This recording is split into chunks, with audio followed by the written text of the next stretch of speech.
Giving all glory to God, will you please turn with me for this fourth session with me to Isaiah chapter 50, verse 4 and 5. ದೇವರ ನಾಮ ಸ್ತೋತ್ರವಾಗಲಿ, ಕರ್ತನಿಗೆ ಘನತೆಯುಂಟಾಗಲಿ. ಈ ನಾಲ್ಕನೆಯ ಈ ಒಂದು ಸೆಷನ್ನಲ್ಲಿ ನೀವೆಲ್ಲರೂ ಕೂಡ ನನ್ನೊಂದಿಗೆ ಯೆಶಾಯನ ಪ್ರವಾದನೆಯ ಗ್ರಂಥ 50ನೇ ಅಧ್ಯಾಯಕ್ಕೆ ಸತ್ಯವೇದವನ್ನು ತೆರೆಯಬೇಕೆಂಬುದಾಗಿ ಕೇಳಿಕೊಳ್ಳುತ್ತೇನೆ. Isaiah chapter 50, verse 4. ಯೆಶಾಯನ ಪ್ರವಾದನೆಯ ಗ್ರಂಥ 50ನೇ ಅಧ್ಯಾಯ ಅದರ 4ನೇ ವಾಕ್ಯ.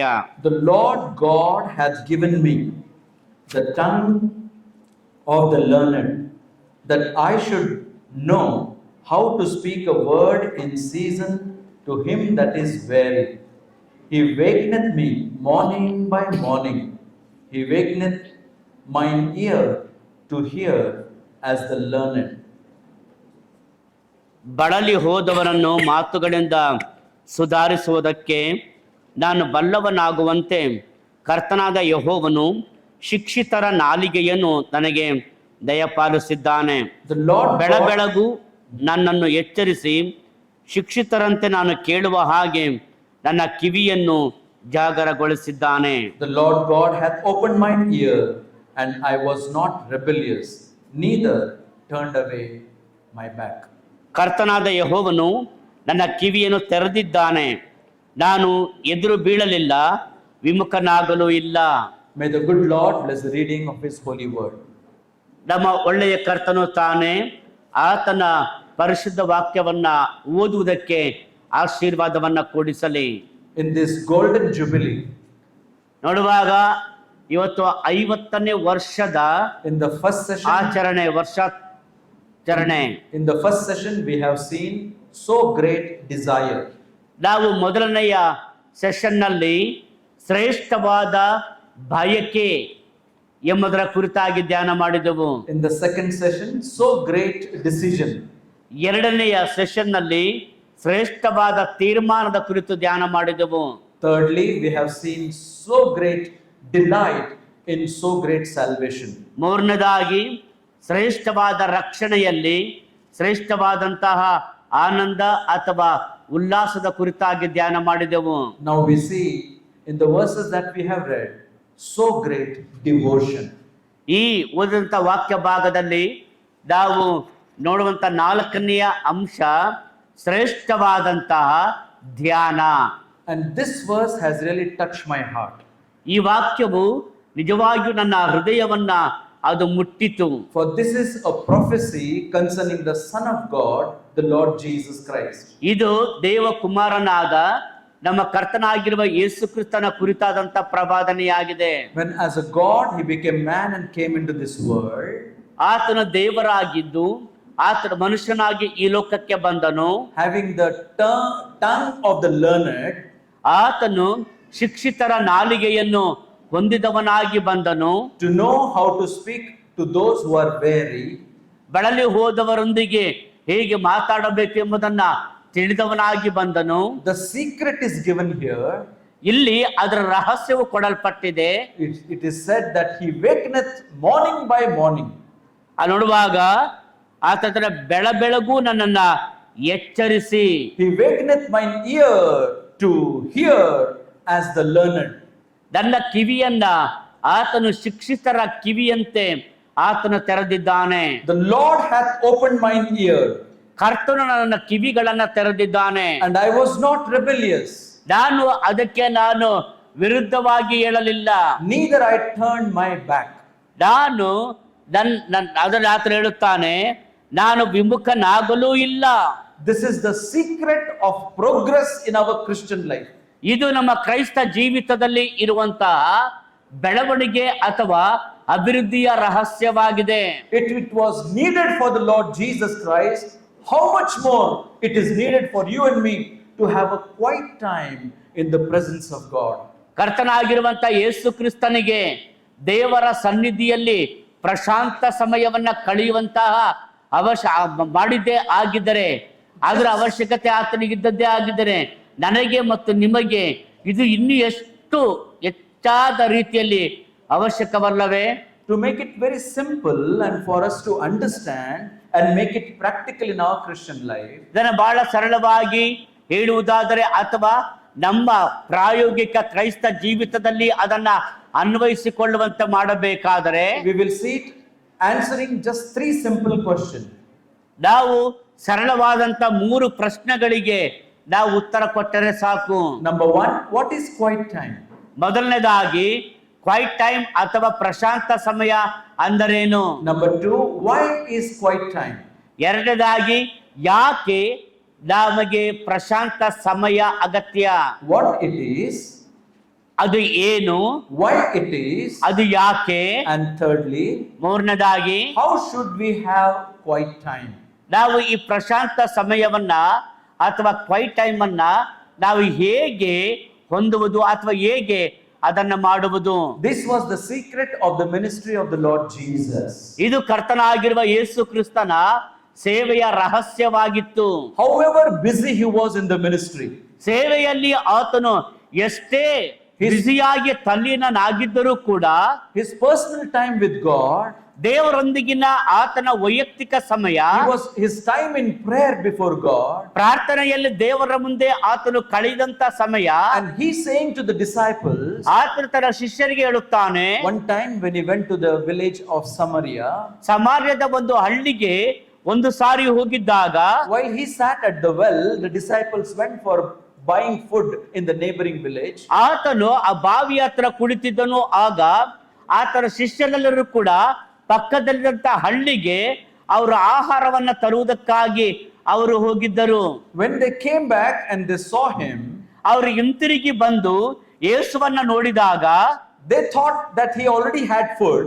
ಅವರು ಆಲೋಚನೆ ಮಾಡಿದರು, ಯೇಸು ಕ್ರಿಸ್ತನು ಈಗಾಗಲೇ ಊಟ ಮಾಡಿದ್ದಾನೆ ಎಂದು. But the Lord Jesus Christ said to them, ಆದರೆ ಕರ್ತನಾಗಿರುವ ಯೇಸು ಕ್ರಿಸ್ತನು ಅವರಿಗೆ ಹೇಳಿದ್ದೇನೆಂದರೆ, my food is to do the will of God the Father. ನನ್ನ ಆಹಾರವು ಯಾವುದಂದ್ರೆ ನನ್ನ ತಂದೆಯ ಚಿತ್ತವನ್ನ ಮಾಡುವುದೇ ಆಗಿದೆ. How important that was for him. ಅದು ಆತನಿಗೆ ಎಷ್ಟೊಂದು ಪ್ರಾಮುಖ್ಯವಾದದ್ದಾಗಿತ್ತು. How much more it should be important for you and for me. ಅದು ನನಗೆ ಮತ್ತು ನಿಮಗೆ ಇನ್ನೂ ಎಷ್ಟು ಹೆಚ್ಚಾಗಿ ಅವಶ್ಯಕವಾದದ್ದು, ಪ್ರಾಮುಖ್ಯವಾದದ್ದು ಆಗಿರಬೇಕು. Because the Lord Jesus Christ said, ಯಾಕಂದ್ರೆ ಕರ್ತನಾಗಿರುವ ಯೇಸು ಕ್ರಿಸ್ತನು ಹೇಳಿದನು, for it is written that man shall not live by bread alone, but by every word that proceeds from the mouth of God. ಮನುಷ್ಯನು ರೊಟ್ಟಿ ತಿಂದ ಮಾತ್ರದಿಂದ ಬದುಕುವುದಿಲ್ಲ, ಬದಲಾಗಿ ದೇವರ ಬಾಯಿಂದ ಬರುವ ಪ್ರತಿಯೊಂದು ಮಾತಿನಿಂದಲೂ ಬದುಕುವನೆಂಬುದಾಗಿ ಬರೆಯಲ್ಪಟ್ಟಿದೆ ಎಂದು ಹೇಳುತ್ತಾನೆ. As to progress in our life, ನಮ್ಮ ಜೀವಿತದಲ್ಲಿ ನಾವು ಬೆಳವಣಿಗೆ ಅಥವಾ ಅಭಿವೃದ್ಧಿಯನ್ನು ಕಾಣಬೇಕಾದ್ರೆ we need breakfast. ನಾವು ಬೆಳಗ್ಗೆ ತಿಂಡಿ ತಿಂತೇವೆ. Did you all eat breakfast today? ಇವತ್ತು ಬೆಳಿಗ್ಗೆ ನೀವೆಲ್ಲ ತಿಂಡಿ ತಿಂದ್ರಾ? No. ಇಲ್ವಾ? Did you all eat breakfast today? ಇವತ್ತು ಬೆಳಿಗ್ಗೆ ಎಲ್ಲ ತಿಂಡಿ ತಿಂದ್ರಾ? Did you all eat lunch today? ಇವತ್ತು ಮಧ್ಯಾಹ್ನ ಎಲ್ಲರೂ ಊಟ ಮಾಡಿದ್ರಾ? After some time I will know how much lunch you had. ಸ್ವಲ್ಪ ಸಮಯದ ನಂತರ ನನಗೆ ಗೊತ್ತಾಗುತ್ತೆ ನೀವೆಲ್ಲ ಎಷ್ಟು ಊಟ ಮಾಡಿದ್ದೀರಾ ಎಂಬುದಾಗಿ. If I see anybody's eyes are closing, ಯಾರ ಕಣ್ಣುಗಳನ್ನು ಮುಚ್ಚಿದ್ರೆ ಗೊತ್ತಾಗ್ತದೆ. I will come down from here and talk to you. ನಾನು ಕೆಳಗಿಳಿದು ಬಂದು ನಿಮ್ಮ ಹತ್ರ ಮಾತಾಡ್ತೇನೆ. Are you expecting a dinner? ನಿಮಗೆ ರಾತ್ರಿ ಊಟ ಬೇಕಾ? ಬೇಡ? ಬೇಕಾ ಬೇಡ? ಬೇಕಾ ಬೇಡವಾ?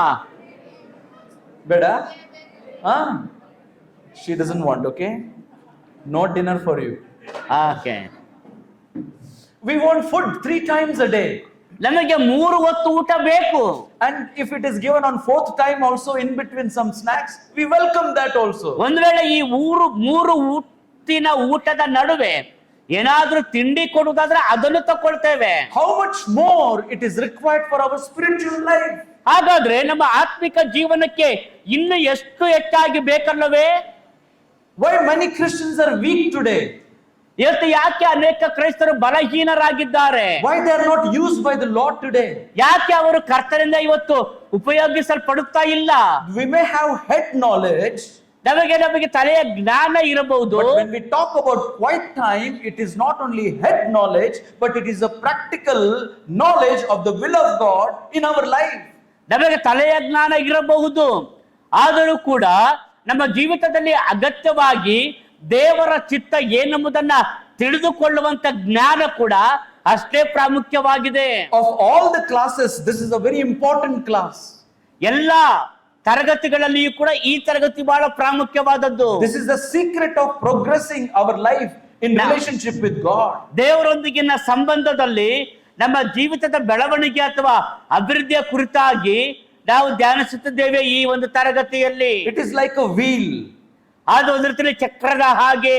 A wheel, if it has to progress, ಆ ಚಕ್ರವು ಹಾಗೆಯೇ ಮುಂದುವರಿಯುತ್ತಾ ಬೆಳವಣಿಗೆ ಹೊಂದುತ್ತಾ ಬರಬೇಕಾದ್ರೆ it should be a complete circle.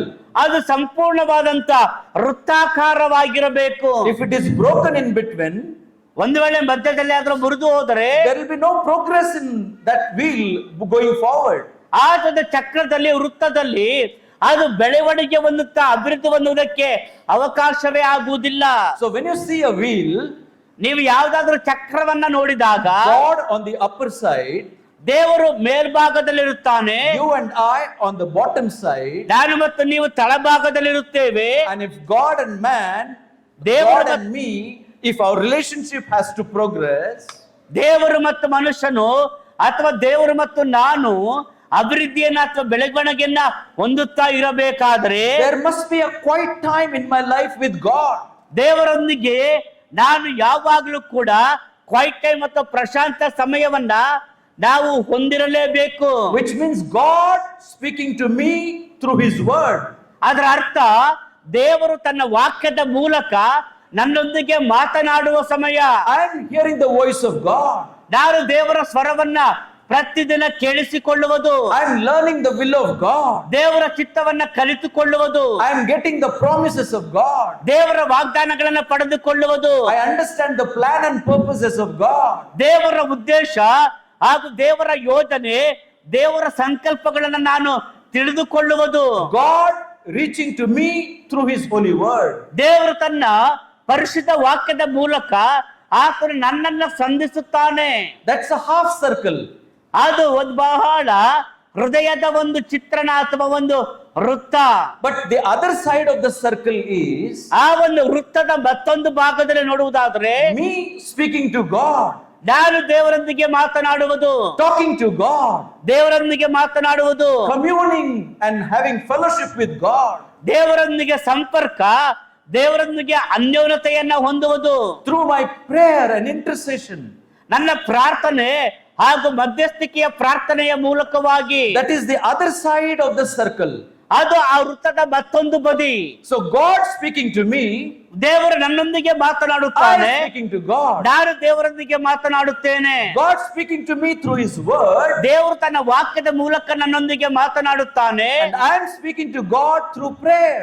ನಾನು ಪ್ರಾರ್ಥನೆ ಮೂಲಕ ದೇವರೊಂದಿಗೆ ಮಾತನಾಡುತ್ತೇನೆ. Then only there is a progress in our Christian life. ಆಗ ಮಾತ್ರವೇ ನಮ್ಮ ಕ್ರೈಸ್ತ ಜೀವನದಲ್ಲಿ ಯಾವಾಗಲೂ ಕೂಡ ಅಭಿವೃದ್ಧಿ ಅಥವಾ ಬೆಳವಣಿಗೆಯೂ ಇರುತ್ತದೆ. Many good Christians are living on the half circle.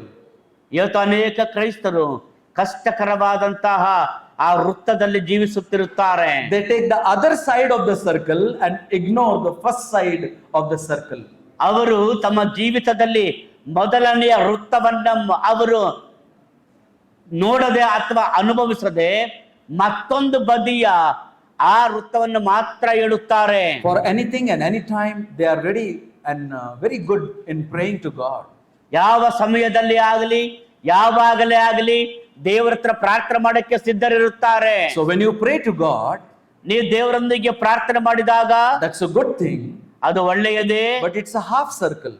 ಅದು ನೋಡುವಾಗ ಅರ್ಧ ವೃತ್ತ ಮಾತ್ರ ಅದು. When you only pray and do not read the Bible, ನೀವು ಬರೀ ಪ್ರಾರ್ಥನೆ ಮಾಡಿ ದೇವರ ವಾಕ್ಯವನ್ನ ಓದಿ ಧ್ಯಾನ ಮಾಡದೆ ಹೋದರೆ, as if you are putting your hand on the mouth of God, ನೀವು ದೇವರ ಬಾಯಿ ಮುಚ್ಚಿಸಿದವರಾಗಿ, God, you stop speaking, ದೇವರೇ ಬಾಯಿ ಮುಚ್ಚಿಕೋ ಮಾತಾಡಬೇಡ, let me keep speaking to you. ನಾನು ಮಾತ್ರ ನಿನ್ನ ಹತ್ರ ಮಾತಾಡ್ತಾ ಇರ್ತೇನೆ. You know what the Bible says? ದೇವರ ವಾಕ್ಯ ಏನ್ ಹೇಳ್ತದೆ ಗೊತ್ತಾ? He that putteth fingers in his ear to hear the law of God, ಒಬ್ಬಾತನು ತನ್ನ ಕಿವಿಗಳಿಗೆ ಆತನ ದೇವರ ಆ ಧರ್ಮಶಾಸ್ತ್ರವನ್ನ ಕೇಳದಂತೆ ಆತನು ಮುಚ್ಚಿಕೊಳ್ಳುವುದಾದರೆ, he who does not hear the voice of God, ದೇವರ ಸ್ವರವನ್ನ ಒಬ್ಬನು ಕೇಳಿಸಿಕೊಳ್ಳದಿದ್ದರೆ, even his prayers are an abomination before God. ಅವನ ಪ್ರಾರ್ಥನೆಯು ಕೂಡ ದೇವರಿಗೆ ಅಸಹ್ಯವಾಗಿದೆ. That's why the Lord Jesus Christ said, ಅದನ್ನೇ ಕರ್ತನಾಗಿರುವ ಯೇಸು ಕ್ರಿಸ್ತನು ಆ ಕಾರಣಕ್ಕಾಗಿಯೇ John- ಹೀಗೆ ಹೇಳುತ್ತಾನೆ. John 15 and verse 7, ಯೋಹನ ಸುವಾರ್ತೆ 15ನೇ ಅಧ್ಯಾಯ 7ನೇ ವಚನ, if you abide in me and my words abide in you, ask whatever you will and it shall be done for you.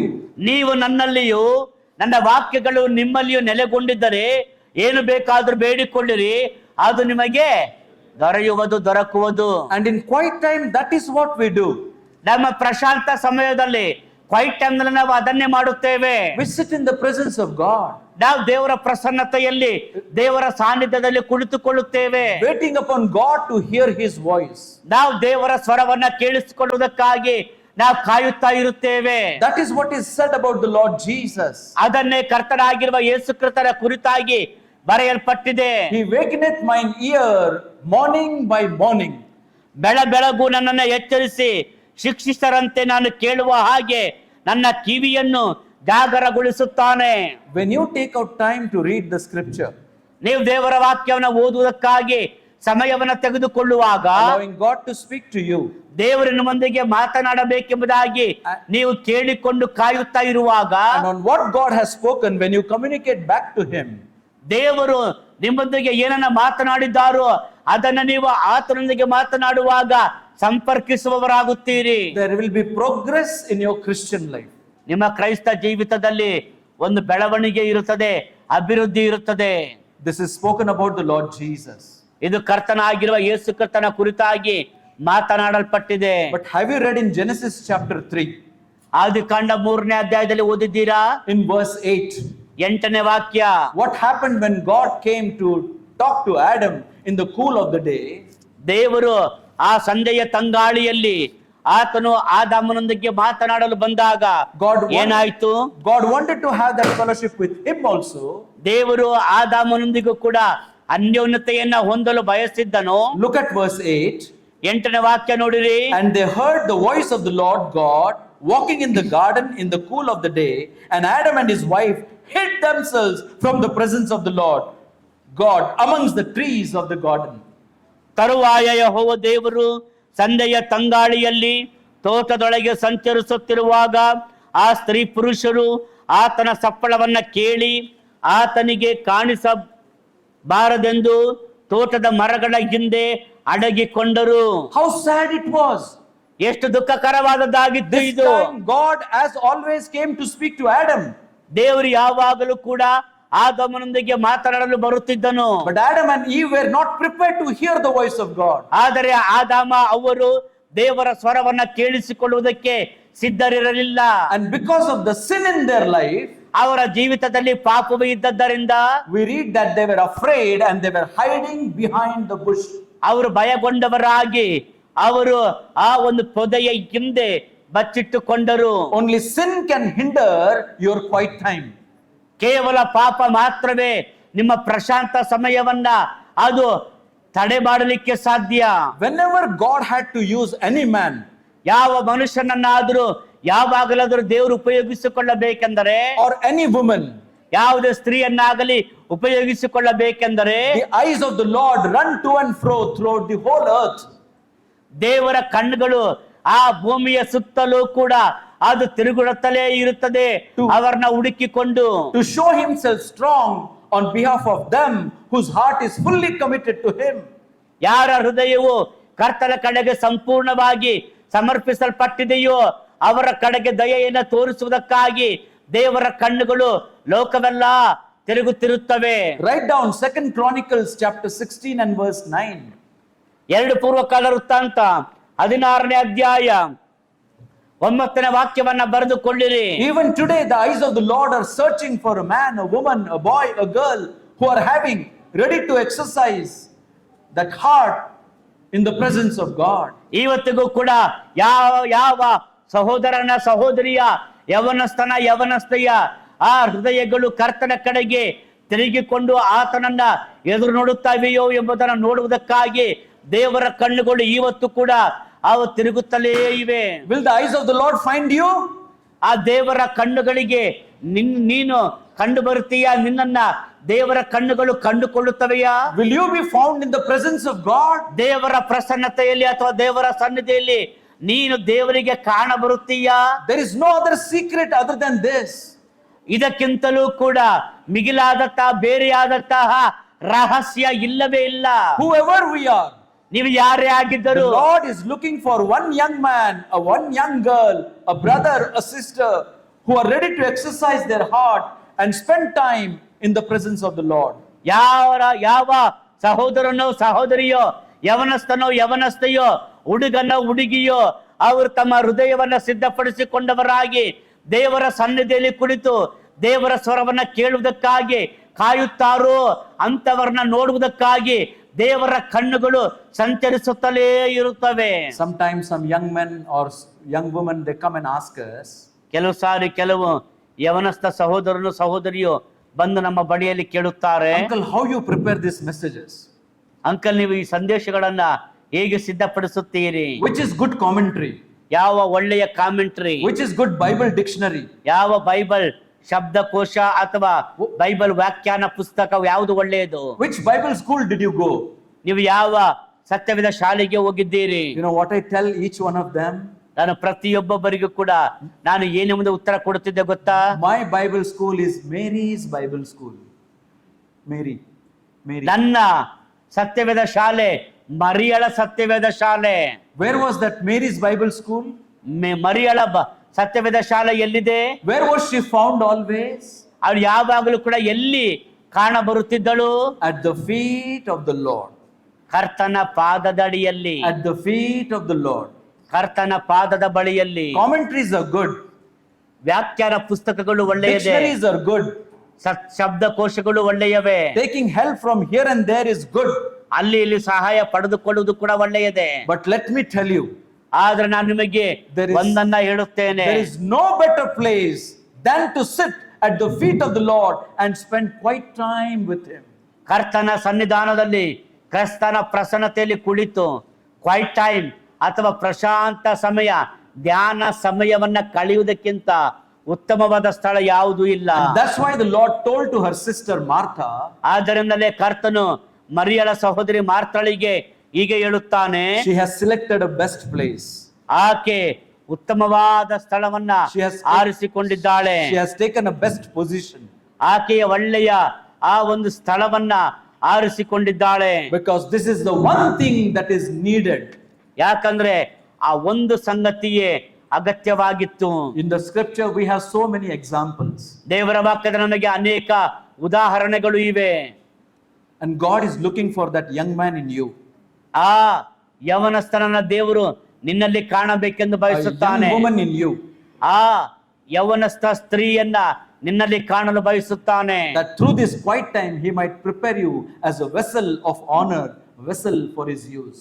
ಈ ಒಂದು ಆ ಕ್ವೈಟ್ ಟೈಮ್ ನಿಂದ ಪ್ರಶಾಂತ ಸಮಯದ ಮೂಲಕವಾಗಿ ನಿಮ್ಮನ್ನ ಆತನ ಕೈಗಳಲ್ಲಿ ಉಪಯೋಗಿಸಲ್ಪಡುವ ಪಾತ್ರೆಯನ್ನಾಗಿ ಬಳಸಲು ಆತನು ಬಯಸುತ್ತಾನೆ. Be it Moses as a shepherd in that mountain.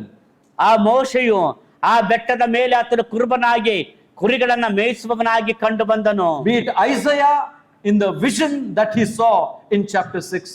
ಏಷಾಯನ ನೋಡುವಾಗ ಆತನು ಏಷಾಯ 6ನೇ ಅಧ್ಯಾಯದಲ್ಲಿ ದೇವರ ದರ್ಶನವನ್ನ ಆತನ ಆಲಯದಲ್ಲಿ ಕಂಡನು. Be it Apostle John on the Isle of Patmos.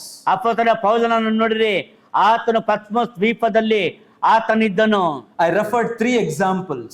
ನಾನು 3 ಉದಾಹರಣೆಗಳನ್ನ ಹೇಳಿದನು. When Moses was shepherding the flock behind the mountain, ಮೋಶೆಯು ಆ ಕುರಿಗಳನ್ನ ಆ ಬೆಟ್ಟದ ಹಿಂಭಾಗದಲ್ಲಿ ಹಿಂಬದಿಯಲ್ಲಿ ಆತನು ಕಾಯುತ್ತಾ ಮೇಯಿಸುತ್ತಾ ಇದ್ದಾಗ he always saw bushes because of heat burning. ಆತ ಯಾವಾಗಲೂ ಕೂಡ ಬಿಸಿಯ ನಿಮಿತ್ತವಾಗಿ ಆ ಪೊದೆಗಳು ಸುಡುವುದನ್ನ ನೋಡುತ್ತಾ ಇದ್ದನು. But on that day he saw a bush burning but is not being consumed. ಆದರೆ ಆವತ್ತು ನೋಡುತ್ತಾನೆ ಆ ಒಂದು ಪೊದೆ ಉರಿಯುತ್ತಾ ಇದೆ, ಆದರೆ ಆ ಪೊದೆಯು ಉರಿದು ಬೂದಿಯಾಗಲಿಲ್ಲ. When he saw that sight and wanted to go close, ಯಾವಾಗ ಆತನು ನೋಡುತ್ತಾನೋ ಅದರ ಹತ್ರ ಹೋಗ್ಲಿಕ್ಕಾಗಿ ಆತನು ಬಯಸುತ್ತಾನೆ. voice of God came and told him, remove your sandals for you stand on the holy ground.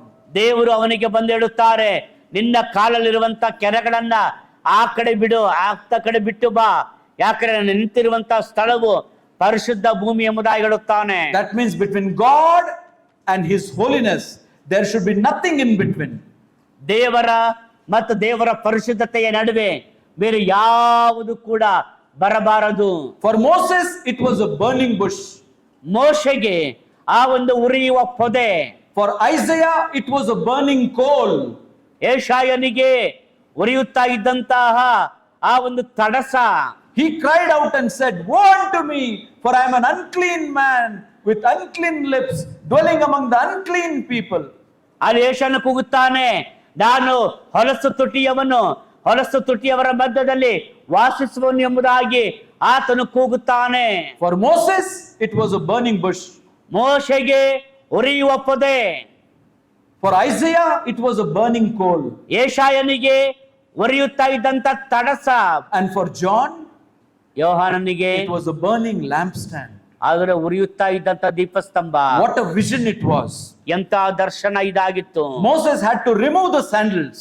ಮೋಶೆಯು ತನ್ನ ಪಾದರಕ್ಷೆಗಳನ್ನ ಆತನು ಬಿಚ್ಚಿಟ್ಟು ಬರಬೇಕಾಯಿತು. Isaiah's tongue was touched and he was a man of God, as a prophet used for God. ಏಷಾಯನ ನಾಲಿಗೆಗೆ ಆ ಬೆಂಕಿಯ ತಡಸವನ್ನ ಮುಟ್ಟಲಾಗಿ ಆತನು ಶುದ್ಧ ಹೊಂದಿದವನಾಗಿ ಆತನು ದೇವರಿಗಾಗಿ ಮಾತಾಡುವವನಾದನು. When John fell down on his face as if he was dead, the right hand ministry of the Lord was applied to him. Yeshaya ಅಲ್ಲಿ ನೋಡುತ್ತವೆ ಯೋಹಾನನು ಆತನು ಸತ್ತವನ ಹಾಗೆ ಯೇಸುವಿನ ಪಾದಗಳಿಗೆ ಬಿದ್ದನು. ಯೇಸು ಅವನ ಮೇಲೆ ತನ್ನ ಬಲಗೈಯನ್ನಿಟ್ಟು ಅವನನ್ನ ಎಬ್ಬಿಸುತ್ತಾನೆ. Young man, young woman, ಯವನಸ್ಥ ಸಹೋದರನೇ, ಯವನಸ್ಥ ಸಹೋದರಿಯೇ, this time of devotion, time with God, quiet time, is very important. ಈ ಧ್ಯಾನದ ಸಮಯ, ಕರ್ತನ ಸನ್ನಿಧಾನದಲ್ಲಿ ಮಾಡುವಂತ ಧ್ಯಾನ ಸಮಯ, ಪ್ರಶಾಂತ ಸಮಯ ಬಹಳ ಬಹಳ ಪ್ರಾಮುಖ್ಯವಾದದ್ದು. That is our charging room. ಅದು ನಮಗೆ ಆ ಒಂದು ಚಾರ್ಜ್ ಮಾಡುವಂತ ಒಂದು ಕೋಣೆಯಾಗಿರುತ್ತದೆ. How many of you have mobile? ನಿಮ್ಮಲ್ಲಿ ಎಷ್ಟು ಜನರ ಹತ್ರ ಮೊಬೈಲ್ ಇದೆ? How many of you have mobile? ನಿಮ್ಮಲ್ಲಿ ಎಷ್ಟು ಜನರ ಹತ್ರ ಮೊಬೈಲ್ ಇದೆ? Okay. Otherwise, how many of you do not have mobile? ಆಕೆ ಮತ್ತೊಂದು ಕಡೆ ಯಾರ ಹತ್ರ ಮೊಬೈಲ್ ಇಲ್ಲ? I don't see any hand. Everybody has a mobile. ಎಲ್ಲೋ ಒಂದೋ ಎರಡೋ ಕೈಗಳು, ಎಲ್ಲರ ಹತ್ರ ಮೊಬೈಲ್ ಇದೆ. This mobile has become so much that it is available in everybody's hand. ಈ ಮೊಬೈಲ್ ಅದು ಎಷ್ಟು ಹೆಚ್ಚಾಗಿದೆ ಅಂದ್ರೆ ಪ್ರತಿಯೊಬ್ಬೊಬ್ಬರ ಕೈಗಳಲ್ಲಿಯೂ ಕೂಡ ಲಭ್ಯವಾಗಿರುವಂತದ್ದಾಗಿದೆ. Suppose if it is not charged, ಒಂದು ವೇಳೆ ಈ ಮೊಬೈಲ್ ಚಾರ್ಜ್ ಮಾಡಲ್ಪಡದಿದ್ದರೆ what will happen? ಏನಾಗ್ತದೆ? Is it of any use? ಇದೇನು ಉಪಯೋಗಕ್ಕೆ ಬರ್ತದ? Absolutely no use. ಖಂಡಿತವಾಗಿಯೂ ಉಪಯೋಗಕ್ಕೆ ಬರುವುದಿಲ್ಲ. Same thing in our Christian life. ನಮ್ಮ ಕ್ರೈಸ್ತ ಜೀವಿತದಲ್ಲಿಯೂ ಕೂಡ ಹಾಗೆಯೇ. Our time, our life before God in quietness must be a recharging place. ನಮ್ಮ ಜೀವಿತ ದೇವರೊಂದಿಗೆ ನಾವು ಕಳೆಯುವಂತ ಸಮಯ ಯಾವಾಗಲೂ ಕೂಡ ದೇವರ ಸನ್ನಿಧಿಯಲ್ಲಿ ಚಾರ್ಜ್ ಮಾಡುತ್ತಲೇ ಇರುವಂತದ್ದಾಗಬೇಕು. ಅದು ಪ್ರಶಾಂತ ಸಮಯ, ಕ್ವೈಟ್ ಟೈಮ್ ನಿಂದ. I remember those days when I was newly born again. ನಾನು ಹೊಸದಾಗಿ ಹುಟ್ಟಿದಂತಹ ಆ ದಿನಗಳನ್ನು ನೆನಪಿಸಿಕೊಳ್ಳುತ್ತೇನೆ. And the senior brothers used to tell us, ನಮ್ಮ ಹಿರಿಯ ಸಹೋದರರು ಯಾವಾಗ ನಮಗೆ ಈ ರೀತಿ ಹೇಳುತ್ತಾ ಇದ್ದರು, to have your quiet time, ನೀವು ನಿಮ್ಮ ಪ್ರಶಾಂತ ಸಮಯವನ್ನ ಹೊಂದಿಕೊಳ್ಳಬೇಕಾದರೆ you can apply this discipline in your life.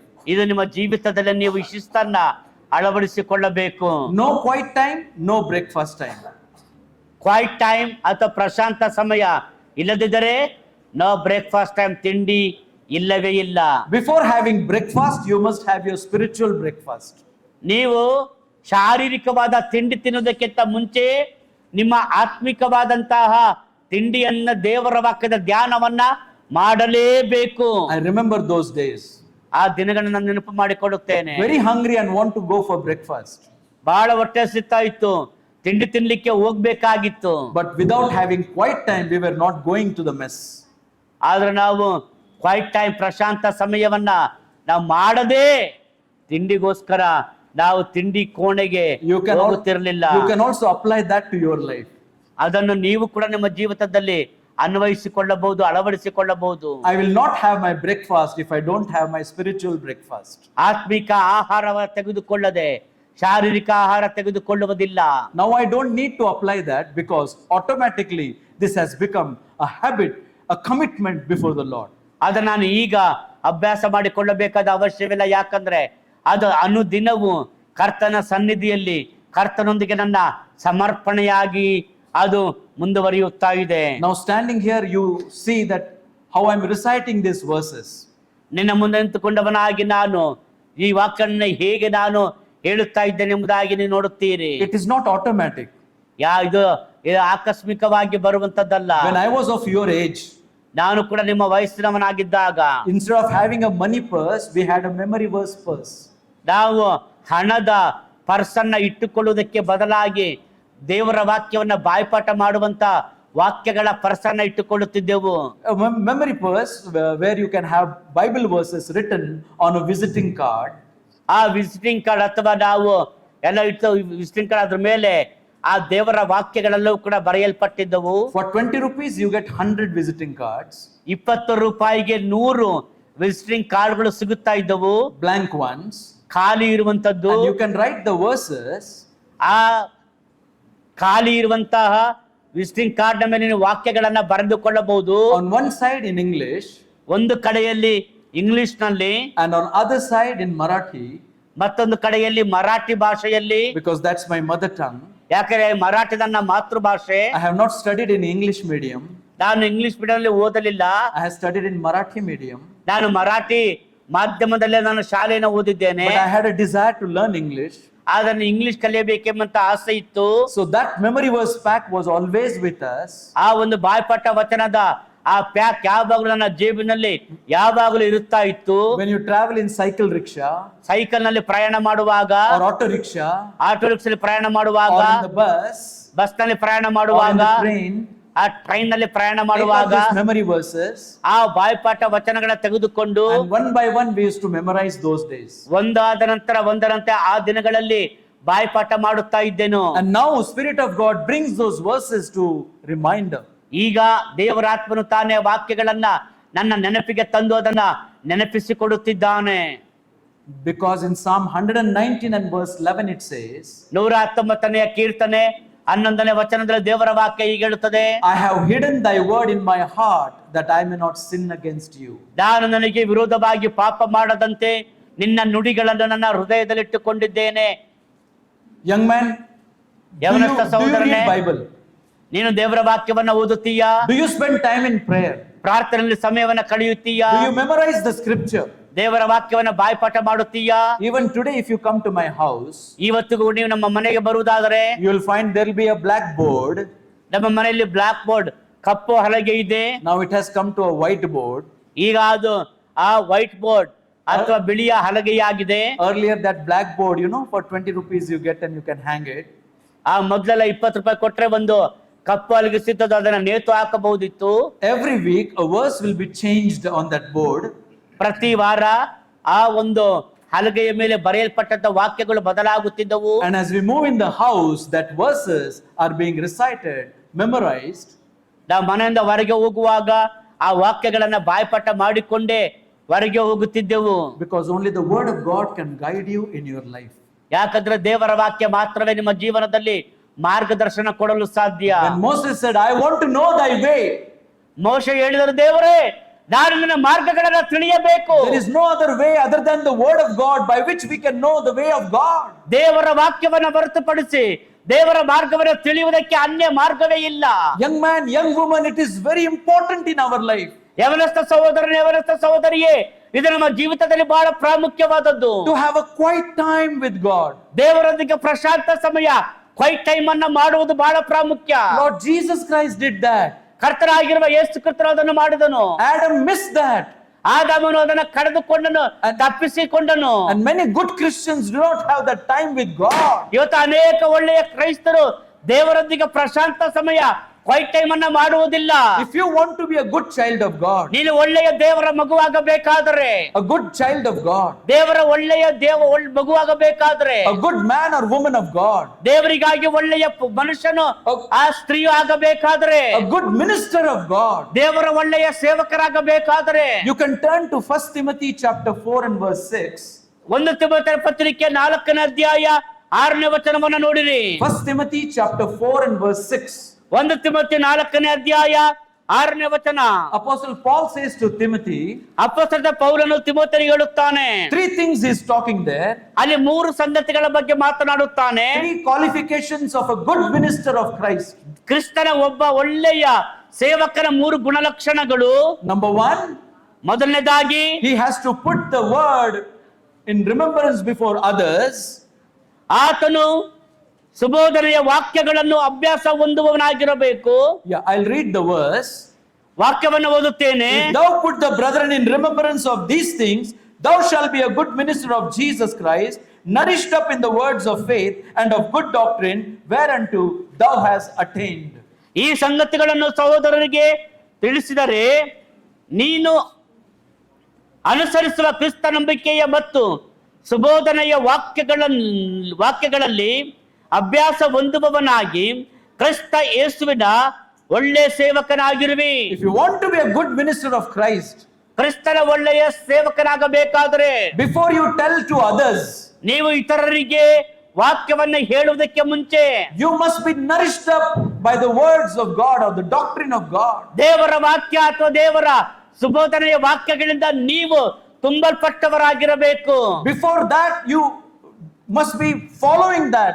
You must be practicing that in your Christian life. ಅದಕ್ಕಿಂತ ಮೊದಲು ನೀವು ಆ ವಾಕ್ಯಗಳನ್ನ ನಿಮ್ಮ ಜೀವಿತದಲ್ಲಿ ಅನುಸರಿಸುವವರಾಗಿರಬೇಕು, ಕೈಕೊಳ್ಳುವವರಾಗಿರಬೇಕು.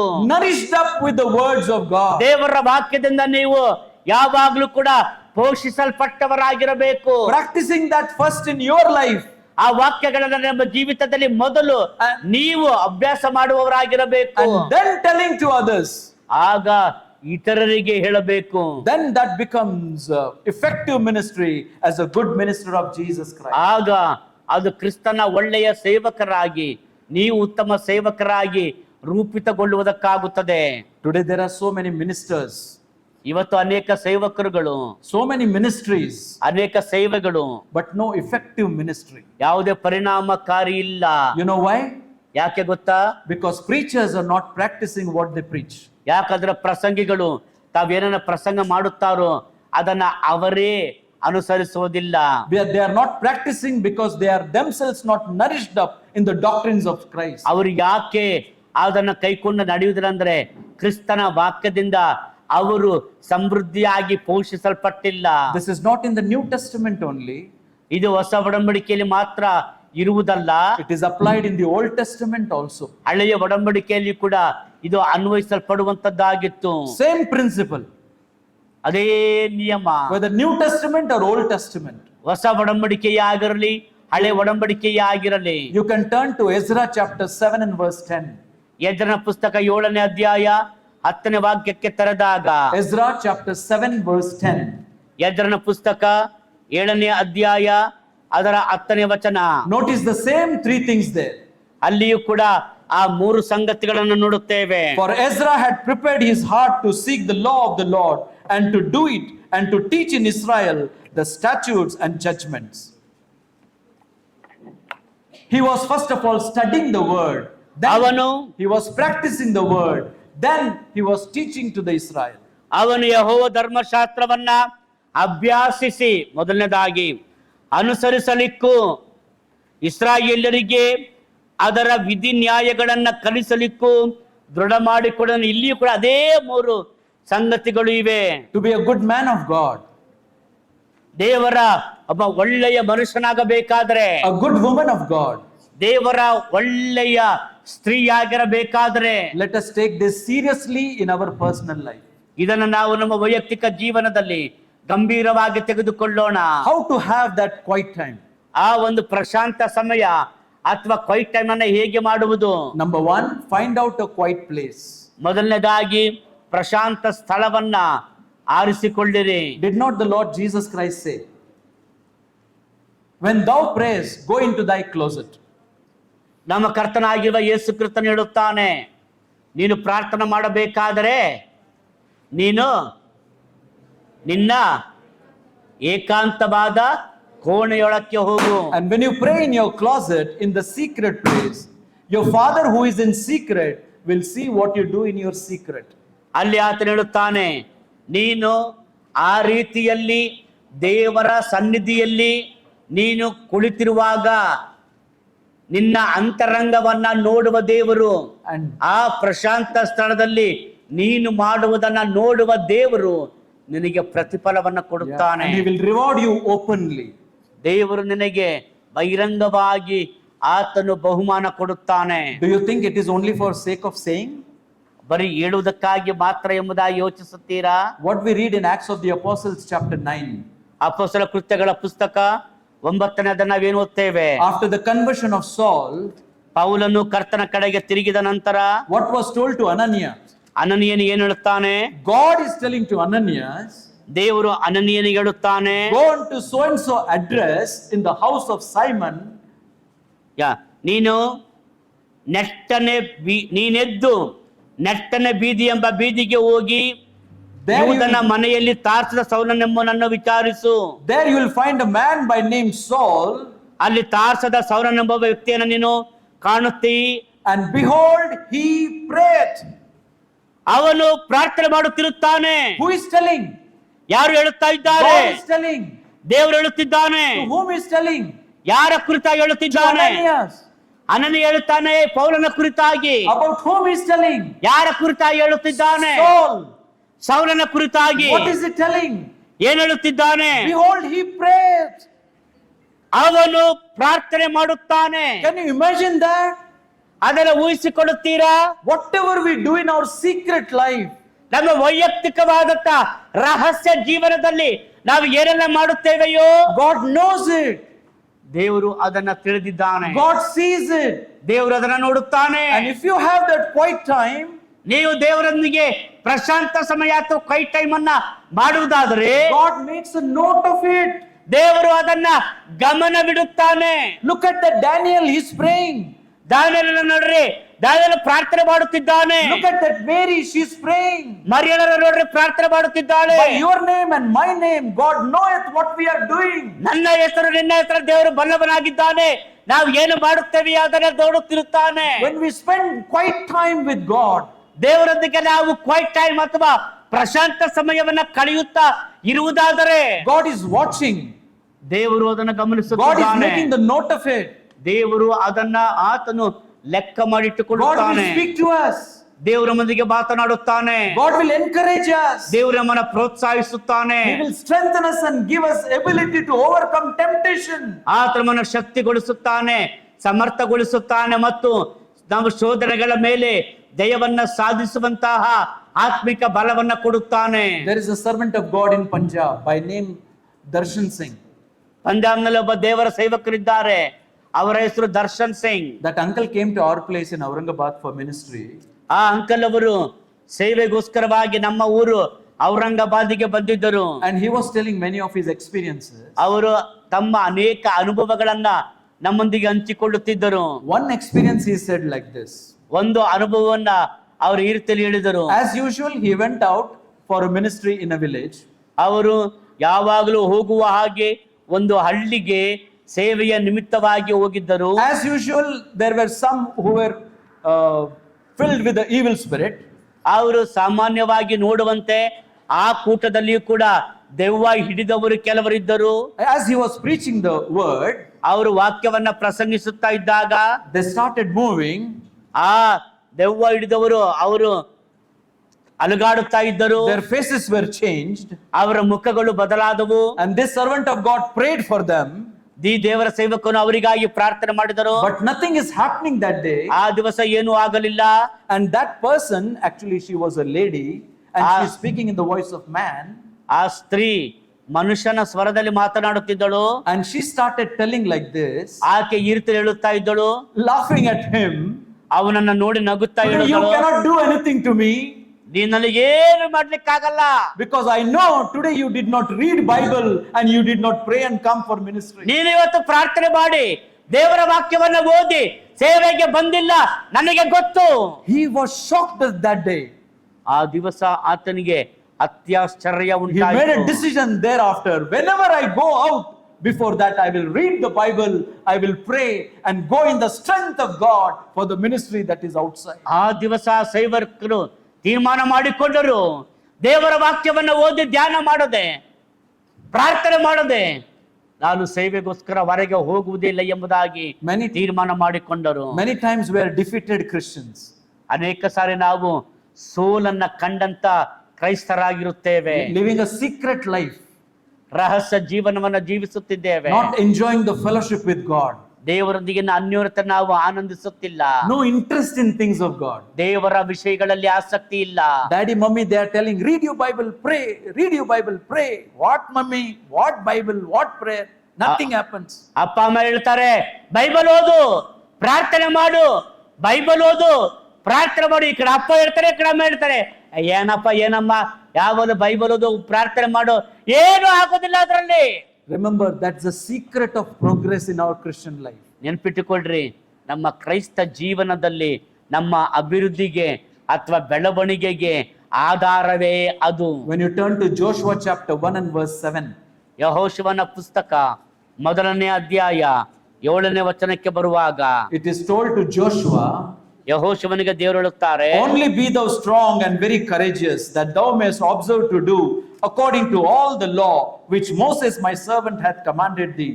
Turn not from it to the right hand or to the left, that thou mayest prosper whithersoever thou goest. ನನ್ನ ಸೇವಕನಾದ ಮೋಶೆ ನಿನಗೆ ಬೋಧಿಸಿದ ಧರ್ಮೋಪದೇಶವನ್ನೆಲ್ಲ ಕೈಕೊಂಡು ನಡೆಯುವುದರಲ್ಲಿ ಸ್ಥಿರಚಿತ್ತನಾಗಿರು, ಪೂರ್ಣ ಧೈರ್ಯದಿಂದಿರು. ಅದನ್ನು ಬಿಟ್ಟು ಎಡಕ್ಕಾದರೂ ಬಲಕ್ಕಾದರೂ ಹೋಗಬೇಡ, ಆಗ ನೀನು ಎಲ್ಲಿ ಹೋದರೂ ಕೃತಾರ್ಥನಾಗುವಿ. You want to prosper in your life? ನಿನ್ನ ಜೀವನದಲ್ಲಿ ಕೃತಾರ್ಥನಾಗಬೇಕಾ? You want to be successful in your life? ನಿನ್ನ ಜೀವನದಲ್ಲಿ ಯಶಸ್ವಿಯಾಗಬೇಕಾ? Spend time with the Lord. ದೇವರೊಂದಿಗೆ, ಕರ್ತರೊಂದಿಗೆ ಸಮಯವನ್ನು ಕಳೆ. Don't turn to the right of it or to the left of it. ಎಡಕ್ಕಾಗಲಿ ಬಲಕ್ಕಾಗಲಿ ತಿರುಗಬೇಡ. How many chapters the book of Joshua has? ಯೆಹೋಶುವನ ಪುಸ್ತಕದಲ್ಲಿ ಎಷ್ಟು ಅಧ್ಯಾಯಗಳಿವೆ? How many chapters? ಎಷ್ಟು? All 24 chapters except one is a chapter of defeat. 24 ಅಧ್ಯಾಯಗಳಲ್ಲಿ ಒಂದು ಅಧ್ಯಾಯ ಬಿಟ್ಟು ಉಳಿದ ಎಲ್ಲ ಅಧ್ಯಾಯಗಳು ಜಯದ ಅಧ್ಯಾಯಗಳೇ. Because that was a chapter when sin came in the life of people of Israel. ಆ ಒಂದು ಅಧ್ಯಾಯದಲ್ಲಿ ಇಸ್ರಾಯೇಲರ ಜೀವನದಲ್ಲಿ ಪಾಪವು ಬಂತು. And instead of inquiring with the Lord, Joshua went in his own strength. ಕರ್ತನನ್ನ ವಿಚಾರಿಸುವುದರ ಬದಲಾಗಿ ಯೆಹೋಶುವನು ತನ್ನ ಸ್ವಂತ ಬರದ ಮೇಲೆ ಹೋದನು. They thought Ai is a small country.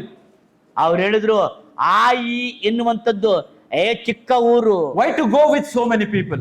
ಯಾಕೆ ಆ ಊರಿಗೆ ತುಂಬಾ ಜನರೊಂದಿಗೆ ಹೋಗಬೇಕು? Why to ask God about it? ದೇವರ ಹತ್ರ ಯಾಕೆ ಅದರ ಬಗ್ಗೆ ಕೇಳಬೇಕು? And Israel had to show back and run away from that battle. ಇಸ್ರಾಯೇಲರು ಆ ವೈರಿಗಳಿಗೆ ಬೆನ್ನು ಕೊಟ್ಟು ಓಡಿ ಹೋಗಬೇಕಾಯಿತು. Young man, young woman, ಯವನಸ್ಥ ಸಹೋದರನೇ, if you want to ಯವನಸ್ಥ prosper, ಸಹೋದರಿಯೇ, if you want to prosper in your life, ನಿನ್ನ ಜೀವನದಲ್ಲಿ ನೀನು ಪ್ರಗತಿ ಕಾಣಬೇಕಾದ್ರೆ, ಸಮೃದ್ಧಿಯನ್ನ ಕಾಣಬೇಕಾದ್ರೆ, it is to spend time with the Lord. ಕರ್ತನೊಂದಿಗೆ ನೀನು ಸಮಯವನ್ನ, ಪ್ರಶಾಂತ ಸಮಯವನ್ನ ಕಳೆಯಲೇಬೇಕು. In our closet, ನಾವು ಮುಚ್ಚಿದ ಕೋಣೆಯೊಳಗೆ in silence, there is no ನಿಶ್ಶಬ್ದವಾಗಿರುವುದರಲ್ಲಿ distraction. ಯಾವುದೇ ನಮ್ಮ ಗಮನವನ್ನ ಬೇರೆ ಕಡೆಗೆ ಸೆಳೆಯುವಂತ ಯಾವ ವಸ್ತುಗಳು ಇಲ್ಲದಂತ ಸ್ಥಳದಲ್ಲಿ. Even today when I go, ಇವತ್ತಿಗೂ ನಾನು ಹೋದರೆ I close my door, ನನ್ನ ಬಾಗಿಲನ್ನು come ಮುಚ್ಚಿಕೊಳ್ಳುತ್ತೇನೆ, on my knees, ನಾನು ನನ್ನ ಮೊಣಕಾಲದಲ್ಲಿ keep my ಕೂರುತ್ತೇನೆ, Bible open, ಸತ್ಯವೇದನ ತೆರೆದಿಟ್ಟುಕೊಳ್ಳುತ್ತೇನೆ, and I pray to God like this. ನಾನು ದೇವರ ಹತ್ರ ಹೀಗೆ ಪ್ರಾರ್ಥನೆ ಮಾಡುತ್ತೇನೆ. You can also do the same thing. ನೀವು ಕೂಡ ಅದನ್ನೇ ಮಾಡಬಹುದು. Lord, this is spirit inspired.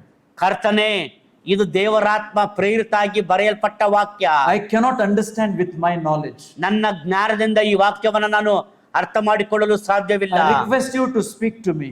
ದೇವರೇ, ನೀನು ನನ್ನೊಂದಿಗೆ ಮಾತನಾಡಬೇಕೆಂದು ನಾನು ನಿನ್ನ ಬಳಿಯಲ್ಲಿ ವಿನಂತಿಸಿಕೊಳ್ಳುತ್ತೇನೆ. I ದೇವರೇ, tell you, when I go with that prayer before God, ನಾನು ಆ ಪ್ರಾರ್ಥನೆಯೊಂದಿಗೆ ದೇವರ ಬಳಿಗೆ ಹೋಗುವಾಗ, and always with an expectation of a piece of paper, ಯಾವಾಗಲೂ ಕೂಡ ಆ ರೀತಿಯಾದ ಚಿಕ್ಕದಾದಂತಹ ಒಂದು ಪೇಪರ್ನ ಇಟ್ಟುಕೊಂಡು ಹೋಗುವಾಗ, a piece of paper and a pen, you can have a notebook and a pen. ಒಂದು ಪೆನ್, ಒಂದು ಪೇಪರ್ ಅಥವಾ ಒಂದು ನೋಟ್ಬುಕ್ ಅನ್ನ ಇಟ್ಟುಕೊಳ್ಳುವಾಗ, You know why that shows? ಯಾಕೆ ಗೊತ್ತಾ? That ಅದೇನನ್ನ shows- ತೋರಿಸುತ್ತದೆ? That shows, God, I'm going to read, you're going to speak. I come with an expectation and I'm ready to write what you want to speak to me. ದೇವರೇ, ನಿನ್ನ ವಾಕ್ಯವನ್ನ ಓದುತ್ತೇನೆ, ನೀನು ಮಾತನಾಡುತ್ತೀಯಾ, ನೀನು ಏನನ್ನ ಮಾತನಾಡುತ್ತೀಯೋ ಅದನ್ನ ಈ ಪೇಪರ್ನಲ್ಲಿ ಅಥವಾ ಈ ನೋಟ್ಬುಕ್ ನಲ್ಲಿ ನಾನು ಬರೆದಿಟ್ಟುಕೊಳ್ಳುತ್ತೇನೆ. And God will start speaking to you. ದೇವರು ನಿಮ್ಮೊಂದಿಗೆ ಮಾತನಾಡಲು ಪ್ರಾರಂಭಿಸುತ್ತಾನೆ. Most of these messages which you are hearing ನೀವು ಕೇಳಿಸಿಕೊಳ್ಳುತ್ತಿರುವಂತ ಹೆಚ್ಚಾದಂತ ಈ ಎಲ್ಲಾ ಸಂದೇಶಗಳು are come out in that quiet time. ಆ ಒಂದು ನಿಶ್ಶಬ್ದ ಸಮಯ, ಪ್ರಶಾಂತ ಸಮಯದಿಂದ ಹೊರ ಬಂದಂತ ಆಲೋಚನೆಗಳೇ. Hours that are spent on knees in prayer and waiting upon God. ಪ್ರಾರ್ಥನೆಯಲ್ಲಿ ಗಂಟೆಗಟ್ಟಲೆ ನಾನು ಕುಳಿತು ಪ್ರಾರ್ಥನೆ ಮಾಡಿದಂತಹ ಧ್ಯಾನ ಮಾಡಿದರ ಪ್ರತಿಫಲ. So go to your closet, ನೀವು ನಿಮ್ಮ ಮುಚ್ಚಿದ ಕೋಣೆಯೊಳಗೆ ಹೋಗಿರಿ, take your Bible, ನಿಮ್ಮ ಸತ್ಯವೇದವನ್ನು ತೆಗೆದುಕೊಳ್ಳಿರಿ, keep a notebook and pen, notebook ಮತ್ತೆ ಪೆನ್ ಅನ್ನ ಹಿಡಿದುಕೊಳ್ಳಿರಿ, go with a prayer to God. ದೇವರೊಂದಿಗೆ ಪ್ರಾರ್ಥನೆ ಮಾಡುತ್ತಾ You ಹೋಗಿರಿ. can begin with 10 minutes. 10 ನಿಮಿಷದೊಂದಿಗೆ Just ನೀವು 10 ಪ್ರಾರಂಭ minutes. ಮಾಡಬಹುದು. ಕೇವಲ 10 ನಿಮಿಷದೊಂದಿಗೆ ಪ್ರಾರಂಭ And ಮಾಡಬಹುದು. when you go with expectation, ನೀವು ನಿರೀಕ್ಷೆಯೊಂದಿಗೆ ಹೋಗುವಾಗ you will be surprised to see how God is speaking to you. ದೇವರು ನಿಮ್ಮೊಂದಿಗೆ ಹೇಗೆ ಮಾತನಾಡುತ್ತಾನೆ ಎಂಬುದನ್ನ ನೋಡಿ ನೀವೇ ಆಶ್ಚರ್ಯ And ಪಡುತ್ತೀರಿ. the whole day you will be joyful. ಇಡೀ ದಿವಸ ನೀವು ಆನಂದ ಪಡುವವರಾಗಿರ್ತೀರಿ, You will be strengthened. ಸಂತೋಷ ಪಡುವವರಾಗಿರ್ತೀರಿ, ನೀವು ಬಲಗೊಂಡವರಾಗಿರ್ತೀರಿ, comforted. ನೀವು ಆದರಣೆ You will be ಹೊಂದಿದವರಾಗಿರ್ತೀರಿ, encouraged. ನೀವು ಪ್ರೋತ್ಸಾಹ You can ಪಡಿಸಲ್ಪಟ್ಟವರಾಗಿರುತ್ತೀರಿ. face any temptations. ಯಾವುದೇ ಶೋಧನೆಯನ್ನಾದರೂ ನೀವು ಜಯಿಸಲಿಕ್ಕೆ ಸಾಧ್ಯ. And God will continue to strengthen you. ದೇವರು ನಿಮ್ಮನ್ನ ಬಲಪಡಿಸುತ್ತಾ ಇರುತ್ತಾನೆ, ಬಲಪಡಿಸುತ್ತಾ ಮುಂದುವರಿಯುತ್ತಾನೆ. Let me tell this example and then stop.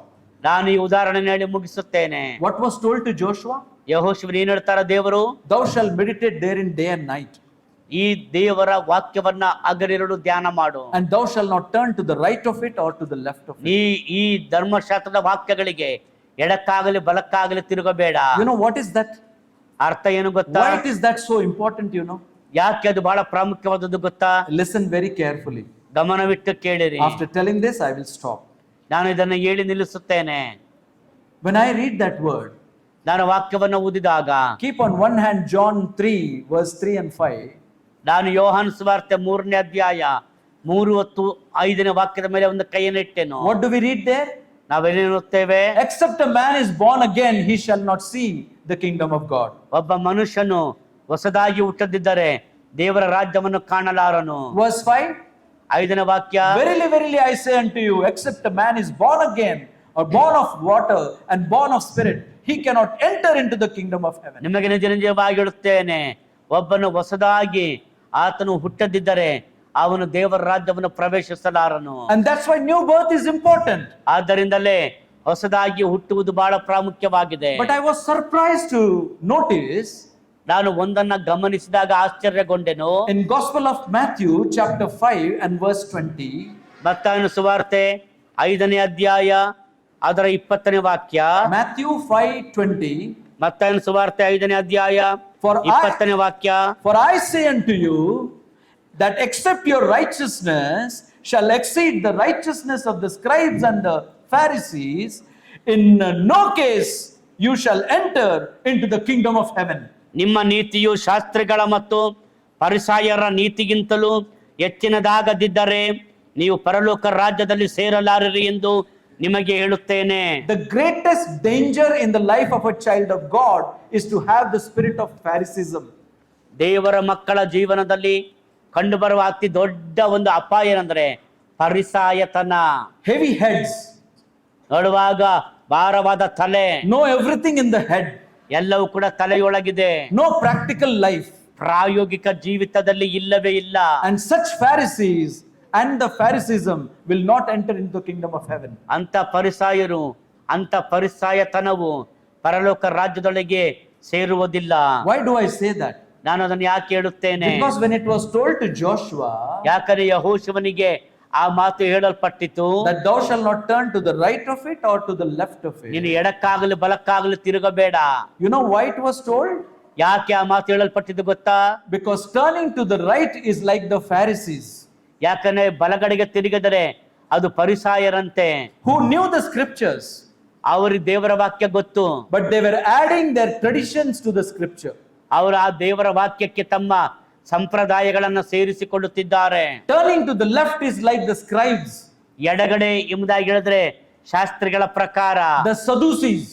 ಸದ್ದುಕಾಯರ ತರ They were deleting the scriptures. ಅವರು ದೇವರ ವಾಕ್ಯವನ್ನ ಅಳಿಸಿ ಹಾಕುತ್ತಿದ್ದಾರೆ. They were negating and they were saying there were no angels and there is no resurrection.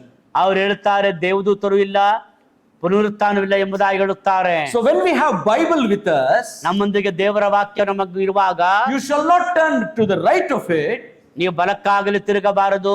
like the Pharisees who were adding to the scriptures. ಪರಿಸಾಯರಂತ ದೇವರ ವಾಕ್ಯಕ್ಕೆ ಸಂಪ್ರದಾಯಗಳನ್ನ ಸೇರಿಸುವ ಹಾಗೆ No, neither you should turn to the left of it ಅಥವಾ ನಾವು ಅದರ ಎಡಕ್ಕಾಗಲಿ ತಿರುಗಬಾರದು. like the Sadducees who were deleting the scriptures. ಸದ್ದುಕಾಯರಂತೆ ಅವರು ದೇವರ ವಾಕ್ಯವನ್ನೇ ಅವರು ಅಳಿಸಿ ಹಾಕುತ್ತಿದ್ದವರು. But you shall meditate in the word of God day and night, ಆದ್ರೆ ಇನ್ನು ದೇವರ ವಾಕ್ಯವನ್ನ ಹಗಲು ರಾತ್ರಿ ಧ್ಯಾನಿಸಬೇಕು. and then you shall be successful or prosper in everything that you do.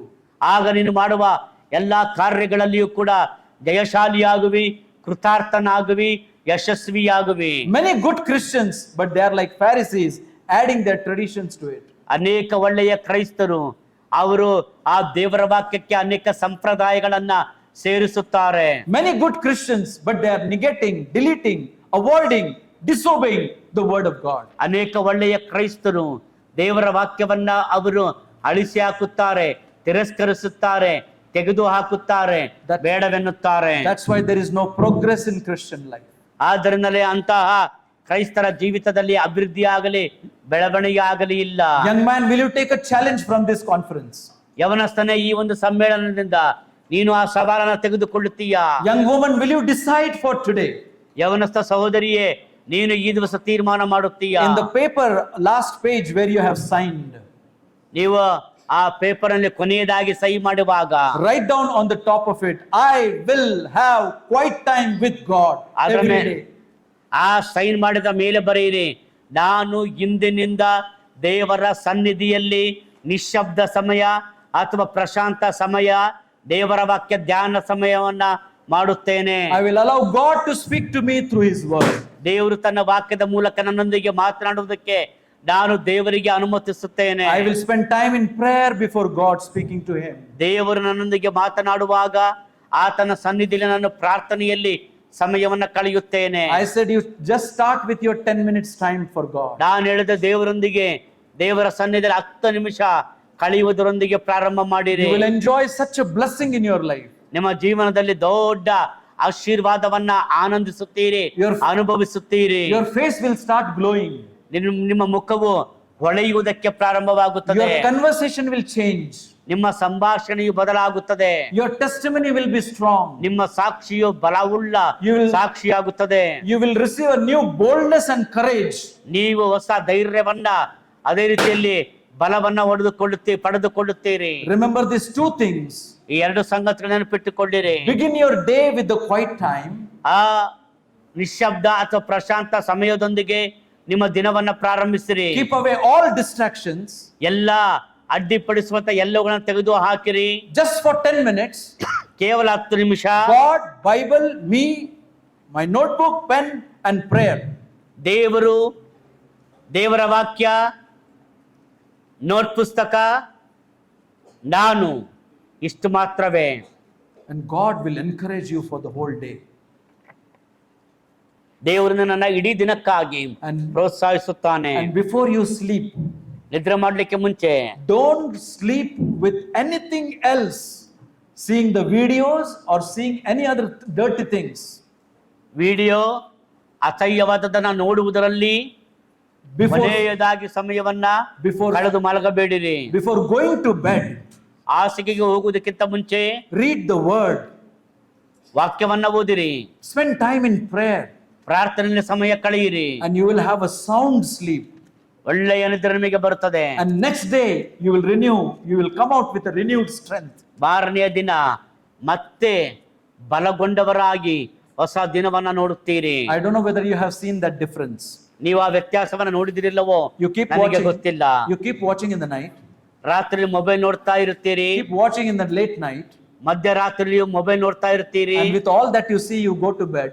ಅದೆಲ್ಲ ನೋಡಿಕೊಂಡು ನೀವು ನಿದ್ರೆ ಮಾಡ್ಲಿಕ್ಕೆ ಹೋಗ್ತೀರಾ. Next day morning, ಮಾನದಿನ ಬೆಳಗ್ಗೆ you will be irritated, ನೀವು ಒಂದ್ ರೀತಿಯಲ್ಲಿ ಕರಕರ you will ಆಗುತ್ತದೆ, be stressed out, ಒಂದ್ ರೀತಿಯಲ್ಲಿ You'll- ಏನೋ ಒತ್ತಡ, you will be under tension, ಬಹಳ ಟೆನ್ಷನ್ ಆಗಿರುತ್ತೀರಿ, ಒತ್ತಡಕ್ಕೆ you will ಒಳಗಾಗಿರುತ್ತೀರಿ. receive rebuke from your father and mother. ತಂದೆ ತಾಯಿ ನಿಮ್ಮನ್ನ ಬೈಯುತ್ತಾರೆ. The whole atmosphere in the house is very bad, ಮನೆಯಲ್ಲಿನ ವಾತಾವರಣವೇ ಕೆಟ್ಟದ್ದಾಗಿರುತ್ತದೆ. but you do the other way around. ಅದನ್ನ ನೀವು ವ್ಯತಿರಿಕ್ತವಾಗಿ ನೋಡಿರಿ. Read the Bible in the morning ಬೆಳಗ್ಗೆ ದೇವರ ವಾಕ್ಯವನ್ನ ಓದಿರಿ. and sleep. Before you sleep, spend time with God. ಮಲಗಲಿಕ್ಕೆ ಮುಂಚೆ ದೇವರೊಂದಿಗೆ ಸಮಯವನ್ನ ಕಳೆಯಿರಿ. You take it a challenge. ಸವಾಲಾಗಿ ತೆಗೆದುಕೊಳ್ಳಿರಿ. See the next day, ಮಾರನೇ ದಿನ ನೋಡ್ರಿ, what a blessing it will be. ಎಂತ ಆಶೀರ್ವಾದವಾಗಿರ್ತದೆ ಅದು. I hope you will take a decision in your Christian life ನಿಮ್ಮ ಕ್ರೈಸ್ತ ಜೀವನದಲ್ಲಿ ನೀವು ನಿರ್ಧಾರ for ತೆಗೆದುಕೊಳ್ಳುತ್ತೀರಿ ಎಂಬುದಾಗಿ spending a time of ನಿರೀಕ್ಷಿಸುತ್ತೇನೆ. devotion with the Lord. ದೇವರೊಂದಿಗೆ ನೀವು ಆ ಧ್ಯಾನದ ಸಮಯವನ್ನ ಕಳೆಯುವಂತ ತೀರ್ಮಾನ ತೆಗೆದುಕೊಳ್ಳುತ್ತೀರಿ ಎಂಬುದಾಗಿ ನಂಬುತ್ತೇನೆ. 4 things we have seen. 4 ಸಂಗತಿಗಳನ್ನ ನೋಡಿದ್ದೇವೆ. Number 1, ಮೊದಲನೇದಾಗಿ so great desires. ಶ್ರೇಷ್ಠವಾದಂತ ಆಶೆ ಅಥವಾ ಹಂಬಲ. Number 2, 2, so great decision. ಶ್ರೇಷ್ಠವಾದಂತಹ ಮಹತ್ತರವಾದ ನಿರ್ಧಾರ. Number 3, ಮೂರನೇದಾಗಿ so great delight in so great salvation. ಶ್ರೇಷ್ಠವಾದಂತಹ ರಕ್ಷಣೆಯಲ್ಲಿ ಶ್ರೇಷ್ಠವಾದಂತಹ ಆನಂದ. Number 4, ನಾಲ್ಕನೇದಾಗಿ so great devotion. ಶ್ರೇಷ್ಠವಾದಂತ ಧ್ಯಾನ. My quiet time with the Lord. ಕರ್ತನೊಂದಿಗಿನ ನನ್ನ ವೈಯಕ್ತಿಕ ಸಮಯ. It will be a great blessing for you, dear children. ಪ್ರಿಯ ಮಕ್ಕಳಿಗೆ ನಿಮಗೆ ದೊಡ್ಡ ಆಶೀರ್ವಾದಕರವಾಗಿರುತ್ತದೆ. May the good Lord bless you and make you a channel of blessing. ಒಳ್ಳೆಯ ಕರ್ತನು ತಾನೇ ನಿಮ್ಮನ್ನು ಆಶೀರ್ವಾದ ಮಾಡಿ Amen. ನಿಮ್ಮನ್ನು ಕೂಡ ಆ ಆಶೀರ್ವಾದದ ಆ ಒಂದು ಚಾನಲ್ ಆಗಿ ಮಾರ್ಪಡಿಸಲಿ, ಕಾಲುವೆಯಾಗಿ ಮಾರ್ಪಡಿಸಲಿ. Amen. Amen. God bless you all. It is said like this. ಈ ತಿಳಲ್ಪಟ್ಟಿದ ಒಂದು ಮಾತು, ಕೃಪಾ ಸಂಪೂರ್ಣ ಓ ದೇವಾ, ಸ್ತುತಿಗೆ ಯೋಗ್ಯನು ನೀನೇ, ಪೂರ್ಣ ಹೃದಯದಿಂದಲೇ ನಿನ್ನ ಬೇಡುವೆ ಕರ್ತನೇ. ಕೃಪಾ ಕೃಪಾ ಸಂಪೂರ್ಣ ಓ ದೇವಾ, ಸ್ತುತಿಗೆ ಯೋಗ್ಯನು ನೀನೇ, ಪೂರ್ಣ ಹೃದಯದಿಂದಲೇ ನಿನ್ನ ಬೇಡುವೆ ಕರ್ತನೇ. Amen. God bless you. ದೇವರು ನಿಮ್ಮನ್ನು ಆಶೀರ್ವಾದ ಮಾಡಲಿ.